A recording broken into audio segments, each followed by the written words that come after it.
What's going on, Mountaineer Nation? Welcome back to the CRW podcast here for episode 212 here in season 7.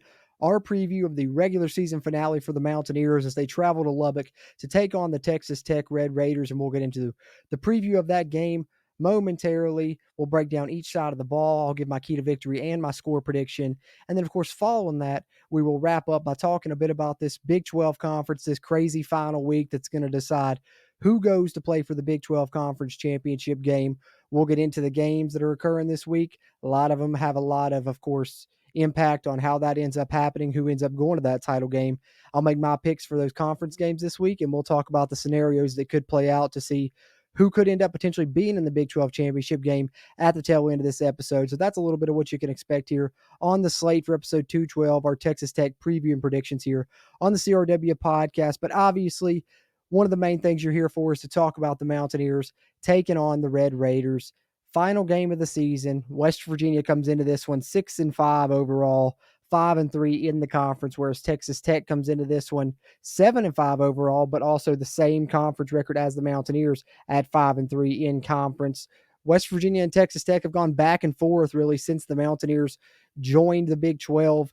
13 meetings, of course, 12 of those coming with them being Big 12 members. The other one was way back in the day, but in the 13 previous meetings, West Virginia has 7 wins, Texas Tech has 6 wins. However, the Mountaineers have not done the best in Lubbock. West Virginia did manage to win last year 20-13, but of course that was in Morgantown. The past 2 games in Lubbock have been losses, and Neil Brown has never gotten a win in Lubbock, never won a game at Texas Tech. So if West Virginia can find a way to win this one, it would be his first win there at Texas Tech. Of course, Texas Tech's head man, Joey McGuire, now in his 3rd season, and a bit of a interesting matchup here as far as, I guess, the irresistible force meets the immovable object kind of thing you could look at for this one, because one thing we know about WVU this season, haven't played good at home, but have played really good on the road, and especially really good on the road in conference play. West Virginia 3-1 on the road this season, and in Big 12 play, undefeated in away games as well. Haven't lost one yet, whereas Texas Tech has done a good job defending their home field, 4-2 at home this year, so something has to give there. We'll see who has the advantage in that matchup there. Of course, Lubbock, a tough place to play, so always a tall task going there and trying to get a victory, especially when you're talking about a Texas Tech team that's really good offensively. So that's where we're going to dive in now as we get into the preview of the matchups of both sides. Let's start off talking about this Texas Tech offense, because I think that's what you have to lead this thing off with. This offense is impressive. Yet another tough offense West Virginia has to face in this Big 12 conference. They lead the Big 12 in points per game, 37.4 on the season, and they're second in the conference in total yardage, 450 yards per game. Offensive coordinator still Zach Kittley, and he's an impressive guy, obviously, from his days back at Houston Baptist and then Western Kentucky after that, I believe it was, developed Bailey Zappi. He's also the quarterbacks coach there at Texas Tech, and he does a great job developing quarterbacks into absolute studs, and he's done it yet again with Baron Morton, who looks really good. West Virginia had to face him last season, but that was before he really came into his own. That was when Tyler Shuck was still starting. He got injured. Morton came in. West Virginia's actually faced Morton a couple of times. Last year, not the best results, but the year prior to that, he threw for 300 plus on the Mountaineers, and this year has looked very good. Nearly 3,000 yards passing. He'll go over 3,000 yards in this game against the Mountaineers as he sits at 2,976 yards in the season, 25 touchdowns in 11 games. So that shows you that they will sling it around a little bit, and only 7 interceptions. So a really good ratio there for the Texas Tech quarterback Morton, who has completed 63% of his passes, and he's number 3 in the conference in passing yards. He is the second highest graded player, according to PFF, on the Texas Tech offense with a 78.5 grade. Of course, with him putting up numbers like that, as usual, Texas Tech has some receiving threats. No different this season. 3 different receivers with 500-plus receiving yards on the season. Josh Kelly leads the way as far as receptions are concerned, 80 catches on the season in the previous 11 games, number 2 in the conference in receptions. He has 873 yards. Then they also have Caleb Douglas with 712 yards, and then Coy Eakin, 557 yards, but he leads the team in receiving touchdowns with 6. Oh, and by the way, their tight end, a big body there, 260-plus pounds, has 5 touchdown grabs in the season of his own there. So you can see they can hurt you through the air, and that's the problem with this Texas Tech team, why I like to call them kind of a pick-your-poison team. This offense is kind of one of those pick-your-poisons, because you see these passing numbers, you might think, well, we can only, have a light box, try and play the pass. But if you do that, they have arguably the best running back in the conference still there that can really hurt you yet again. And that, of course, is Taj Brooks, number 2 in the Big 12 in rushing yards. So that means now in back-to-back weeks, West Virginia will face the Big 12's top 2 rushers. You faced R.J. Harvey last week, and now you get Taj Brooks this week,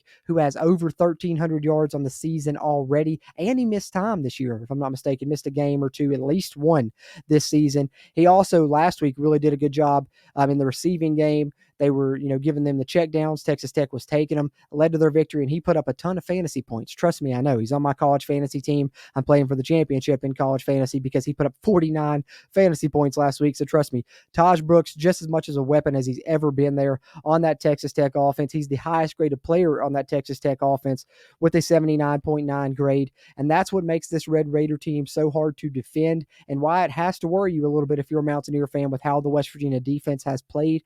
Particularly our secondary pass defense has been our weakness, and this is probably the best passing offense in conference that we'll face. I mentioned Baron Morton is 3rd in the conference in passing yards. The 2 players that are above him are Shadur Sanders at Colorado and Josh Hoover at TCU. WVU doesn't have to play either one of those 2 teams, so probably the best passing offense you'll face here. That worries you a little bit. But the bad thing is when you face these strong passing offenses earlier in the season, like when you played Arizona, you pretty much could just try and go all out to stop the pass. And, if they run for a little bit, they run for a little bit.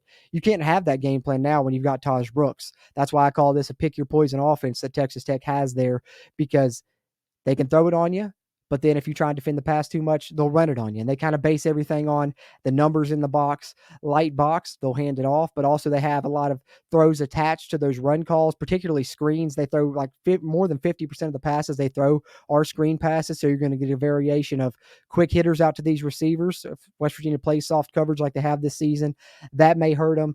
And then, of course, if you have that light box trying to defend that, quick handoff to Taj Brooks, and he can eat you up on that inside zone.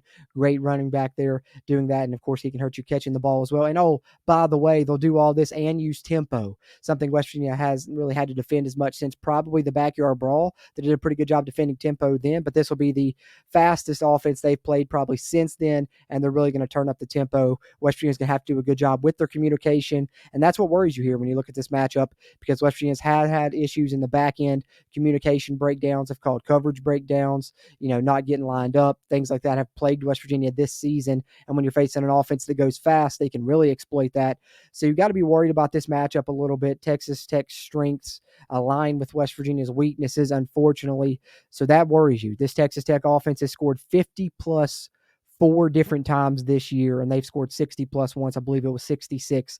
So, West Virginia is going to have to hope that their offense shows up or their defense comes out and surprises, because I think West Virginia wins this one. It's probably going to have to be a shootout, because I'm giving the advantage to Texas Tech on this matchup between the Red Raider offense and the Mountaineer defense. But let's flip it over now and talk about the other side here, talk a little bit about the Texas Tech defense versus the Mountaineer offense. And that Texas Tech defense, everything I said about the Texas Tech offense is kind of the inverse here for the Texas Tech defense. Similar story actually to the West Virginia defense. Both of these 2 units have struggled this season. So as far as West Virginia is concerned on the Mountaineer offensive side, you got to hope and expect you're able to move the ball and score some points as well, and, stay in this game and make it a shootout, much like Texas Tech's game last week against Oklahoma State, 56-48. Maybe you need that type of game, but you've got a chance to do that with this Texas Tech defense that has not performed well overall this season.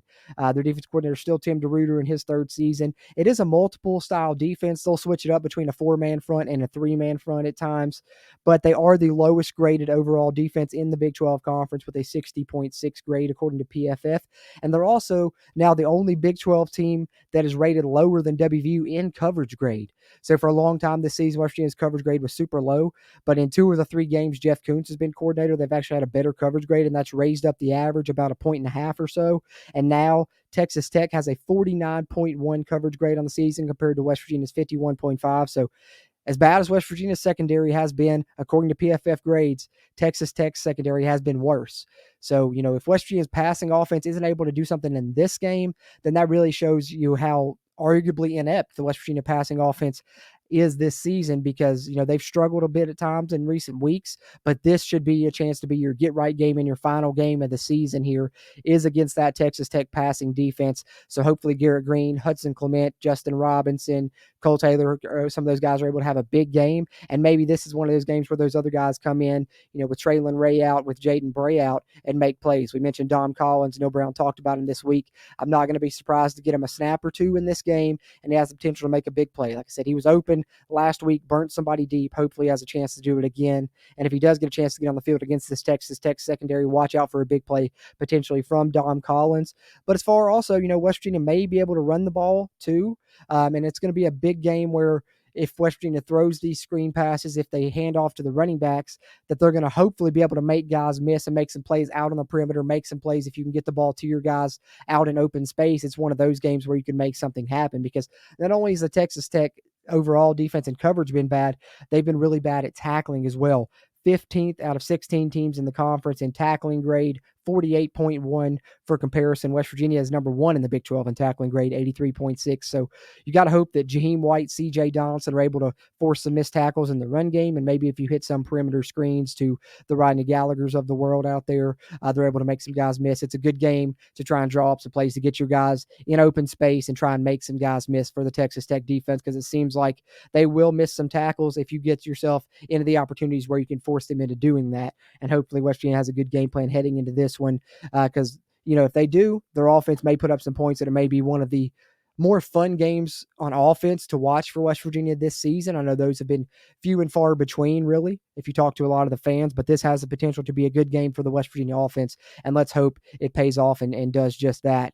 And the offense comes out and, does their part, because I think West Virginia is going to need it. As I talked about with the Texas Tech offense being a strength, West Virginia is going to need their offense to be a strength in this game. I give West Virginia the advantage here in this matchup. But as far as players to watch on that Texas Tech defense, they have a couple defensive backs in C.J. Baskerville and Chapman, who both have 3 interceptions on the season. Chapman is their 3rd highest graded defender on PFF with a 71.5 grade. But the main defender you'll be watching with the Texas Tech defense, and the guy to keep your eye on, the one guy that's made a ton of plays and has been a strong point for sure for the Red Raider defense, is their linebacker, Jacob Rodriguez. Already in 11 games, 113 tackles, guys. Ridiculous number there. The way Tim DeRuyter designs his defense, they funnel a lot of things to, those linebackers, and Rodriguez is really the stud that they try and funnel a lot of things to on that defense. In addition to his 113 tackles, 4 sacks, 3 forced fumbles, and interception on the defense. So, on the year, so don't be surprised to see him all over the field for this Texas Tech defense. He's their highest graded player there on PFF, 77.4 grade there on the defense. And I think when you look at the Texas Tech defense and the West Virginia defense, right, I've talked about there's some similarities, and I am giving the West Virginia the advantage here, the West Virginia offense the advantage over the Texas Tech defense. So that gives it a wash on both sides. So it could be a big game for special teams. Definitely want to mention that. When West Virginia special teams has performed well in recent weeks, Ollie Straw, Michael Hayes, Preston Fox's returns as well. That could be an advantage for West Virginia in this game. Let's hope so. They're going to need to have that be an advantage. But I think the big difference between these two defenses this year, why Texas Tech is 7-4 and WVU is 6-5. I think one of those reasons is the Texas Tech defense. Yes, they've been bad. Yes, they've given up yards. Yes, they've given up points, but they've been more opportunistic. They've combated that with forcing turnovers, something West Virginia has struggled to do not only this year, but really throughout the Neil Brown era. And Texas Tech's done a good job of that this year. They have 12 interceptions and they forced 6 fumbles. So they forced 18 turnovers on the year compared to a WVU defense that's only forced 10. And prior to Jeff Kuntz taking over, they'd only forced 6 on the season before he took over as defensive coordinator there. So that, to me, is the difference between these two defenses. Why Texas Tech has had more success in the win-loss column, despite also having a bad defense. But in this game, we're going to be watching 2 bad defenses on both teams, and particularly 2 good offenses, if you want to call West Virginia a good offense. But I definitely think you can categorize Texas Tech as a good offense and maybe a great offense. So like I said, this may come down to, intangible areas. Turnovers, special teams, things like that can be keys. But what's my main key? Let's get into that segment here now, guys. It's time for the key to victory. And for me, I think when you talk about this matchup, obviously turnovers are going to play a part, as I mentioned there, but I don't like to really name turnovers as my key because I feel like I could do that every week. Every now and then I'll do it. I feel like it is a super big, important factor in, said game. But I think in this one, my key to victory is making key stops in this game, because I think that when you look at it with both teams having bad defenses, it could be a shootout type game. And when you have one of those shootout type games, it comes down to just those key situational stops, right? Like who's going to force someone into a field goal in the red zone, who's going to play the bend but don't break, more times than not. Because I think, if it's a game where you can force 1 or 2 field goals versus, giving up TDs, that could potentially be the difference in this type of game where I think it could be a shootout.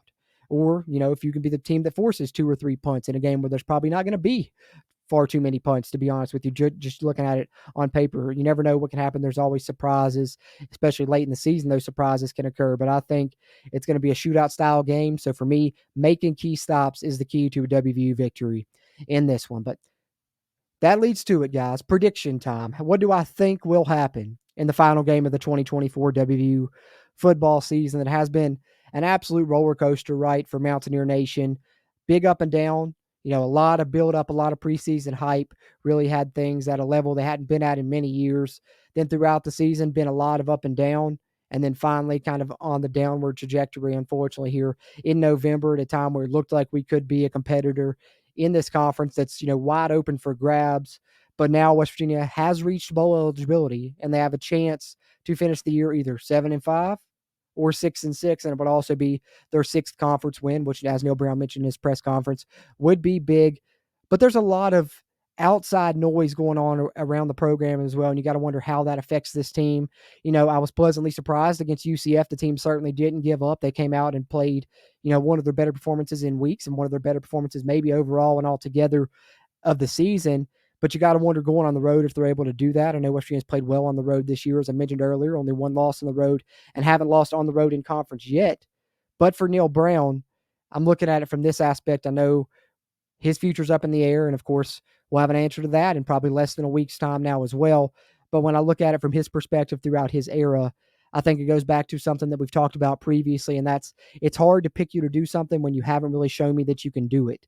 Neil Brown's only beaten Texas Tech once, and that was last year at home in Morgantown. Rainy conditions slowed things down. Texas Tech wasn't able to open up their offense and be kind of their normal self. West Virginia held them to 13 points. That's certainly not happening, not with this year's defense that the Mountaineers have at all. So that worries me. The history against Texas Tech on the road, even more so. Neil Brown's never won there. West Virginia just typically doesn't play that well in Lubbock overall in general. And then also Neil Brown's history against teams that are winning teams.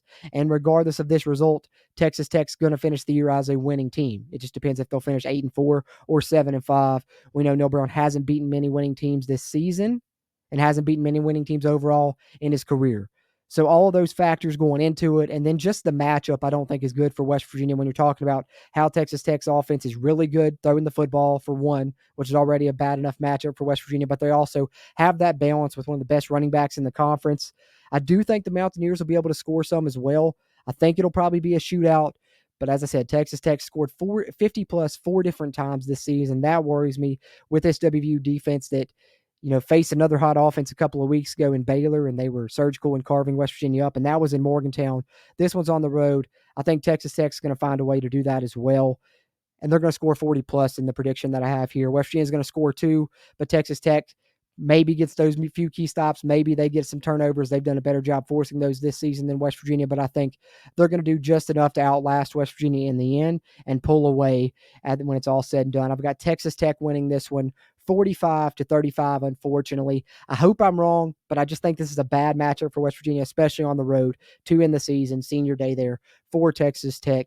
But hopefully, like I said, I'm wrong. We're rooting for the Mountaineers. We want to see a 7th victory on the season and then finish off strong in a bowl game with whoever it is at the helm in that bowl game. Don't know if it'll be Neil Brown. Don't know if West Virginia will have an interim in place or what's going to happen there. But, of course, as news on that comes in, we'll report on that here on the Country Roads Webcast as well. But as far as the game against Texas Tech to close out this 2024 season is concerned, that will do it on my thoughts in that one, which, crazy enough, our final preview and prediction show of the season here, save for, of course, the bowl game still upcoming. We'll have one out for that, but it's been a lot of fun to cover this team throughout the season. We'll continue to cover them moving into the offseason with transfer portal news, recruiting news, staff news, anything that comes along there. So be sure, follow us here on the Country Roads Webcast. If you're on the video version here on YouTube, be sure to subscribe to the channel. Thumbs up button helps a ton with the algorithm, but we appreciate you guys tuning in on the audio side as well, and appreciate the folks at WVSportsNow.com for hosting regular episodes. But with that, let's transition into talk about this Big 12 conference,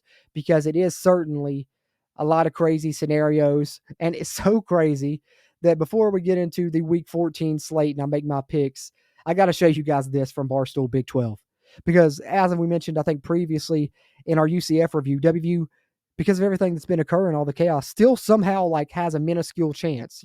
Insert Lloyd Christmas Dumb and Dumber meme here, but still like a 2% chance that West Virginia can make the Big 12 championship game. Would need a lot of help. Obviously, the Mountaineers would have to take care of business, and this all could be null and void if Oklahoma State loses to Colorado on Friday night. So by the time the Mountaineers play, they may be out of it anyway. But these are the things that would have to happen for WVU to get to the Big 12 title game. Kansas beats Baylor. Arizona beat Arizona State. Houston beat BYU.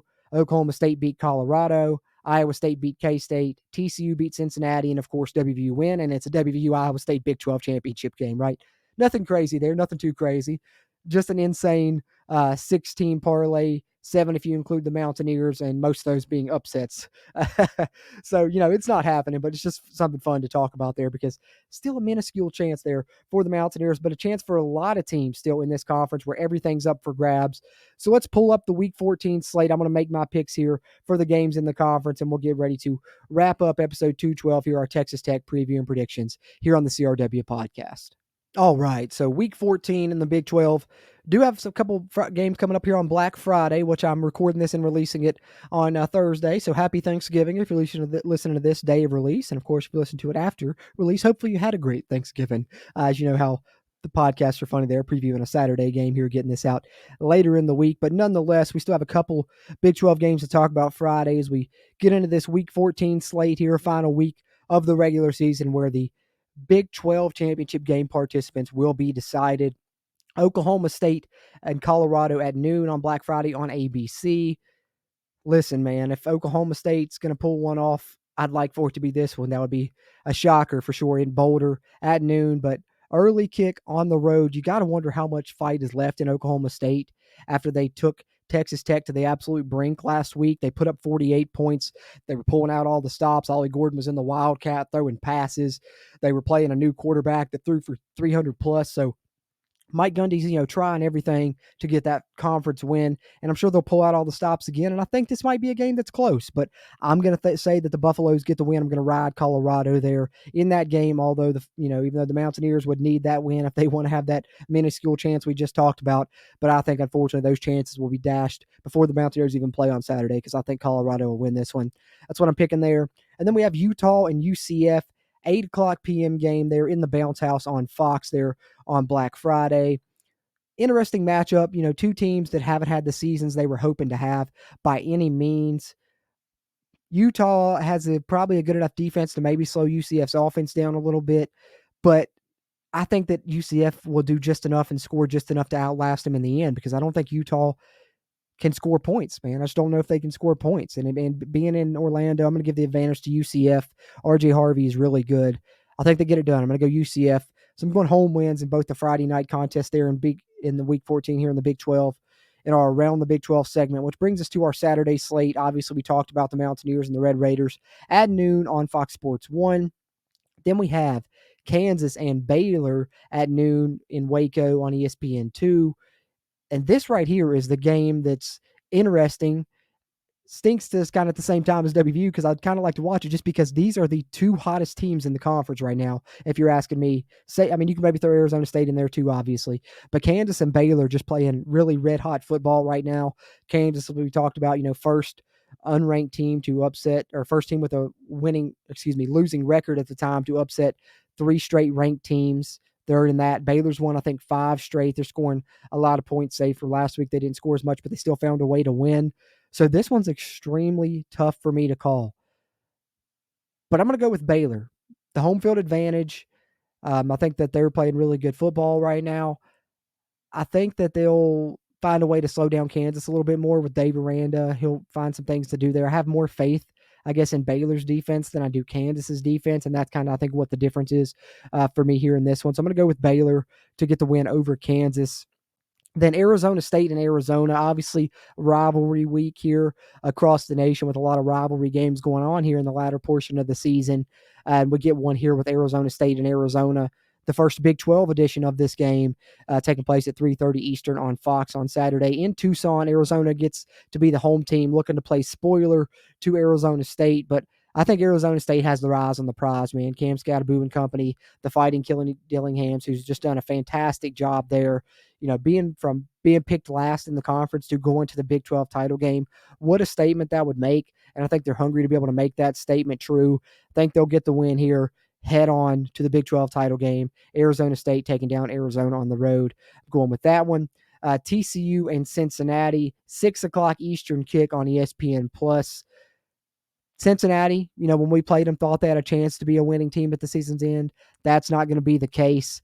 They're kind of reeling, unfortunately, right now. I think TCU continues to send them that way. The top passing offense in the Big 12. They're going to score some points on Cincinnati. Even being on the road, I think TCU gets the win. Give me the Horned Frogs there in that one. The next one there will be our game of the week. So we'll go to the nightcap first, and then we will bounce back to that one. In the nightcap, it's the Houston Cougars heading into Provo to take on BYU at 10:15 Eastern on ESPN.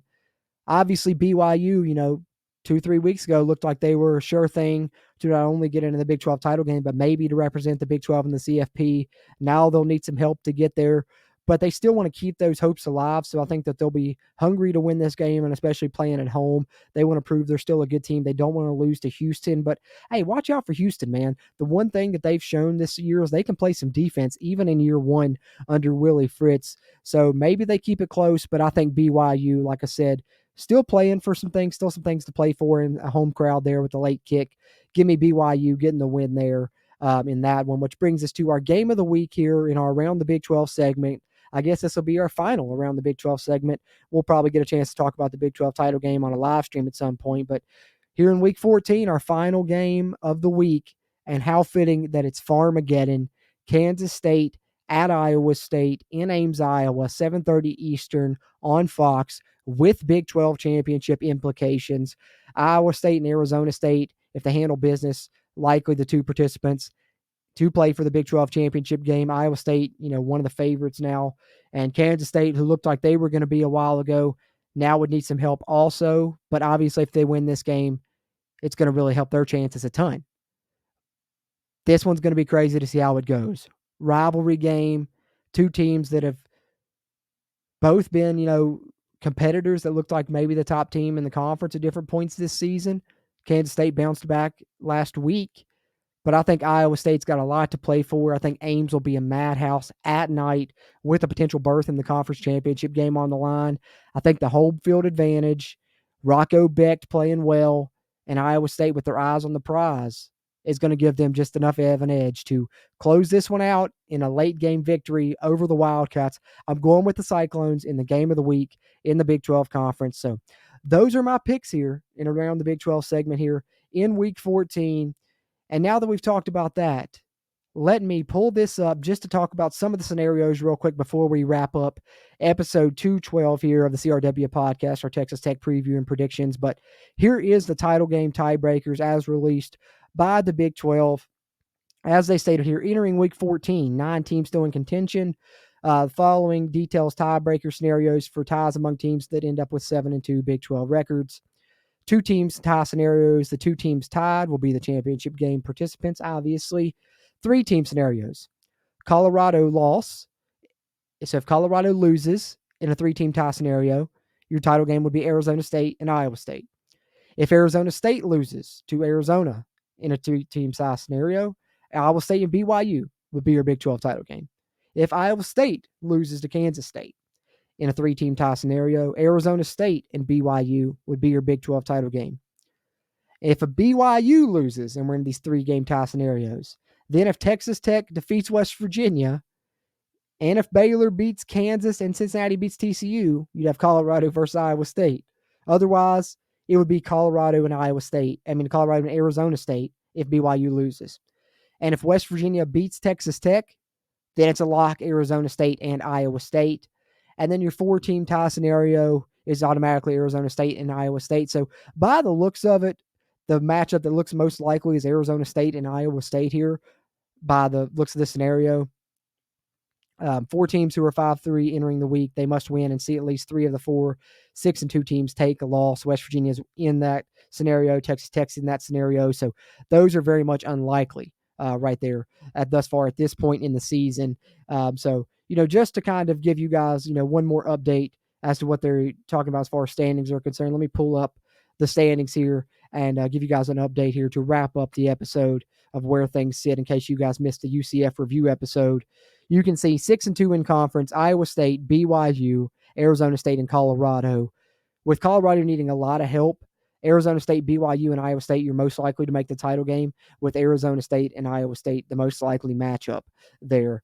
Kansas State 5-3, Baylor 5-3, Texas Tech 5-3, TCU 5-3, and West Virginia 5-3 would need multiple things to incur, plus of course win their games to have a chance there. So, Kansas State, the most likely of those 5-3 teams to make it, considering they're playing Iowa State and give one of the two loss teams their third loss.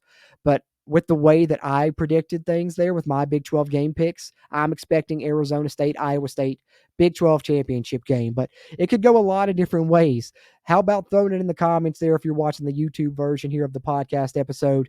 Your prediction for the Big 12 title game. Who do you think makes it here with these crazy scenarios going on? Who's your prediction to make it in there? Throw it in there in the comments. Always appreciate those interactions. And if you want to interact with us further and share your prediction for the WVU Texas Tech game, you'll be able to do that in a live stream. Of course, it won't be on Thursday this week. It'll be on Friday. But happy Thanksgiving to you guys. Talk to you guys in the live stream coming out Friday night, and I appreciate you guys tuning into this one, whether you tune into the video version on YouTube or via wvsportsnow.com, or if you listen to the audio version, which you can find on any podcast platform, Apple, Spotify, Amazon Music, iHeartRadio, you name it. Just search Country Roads Webcast. Find us there. Leave us a rating. We always appreciate those, preferably a 5-star one, if you would. Those help us a lot. And be sure to subscribe to the YouTube channel here if you haven't already for a ton of Mountaineer football coverage here from us. But that'll do it for episode 212, guys. The Texas Tech preview, final game of the regular season for the Mountaineers.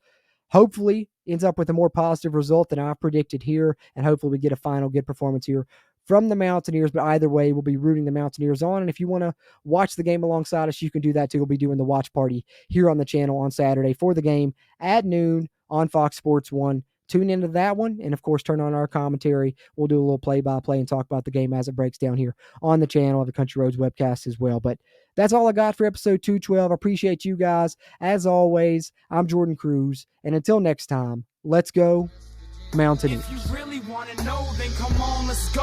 Take a stroll down those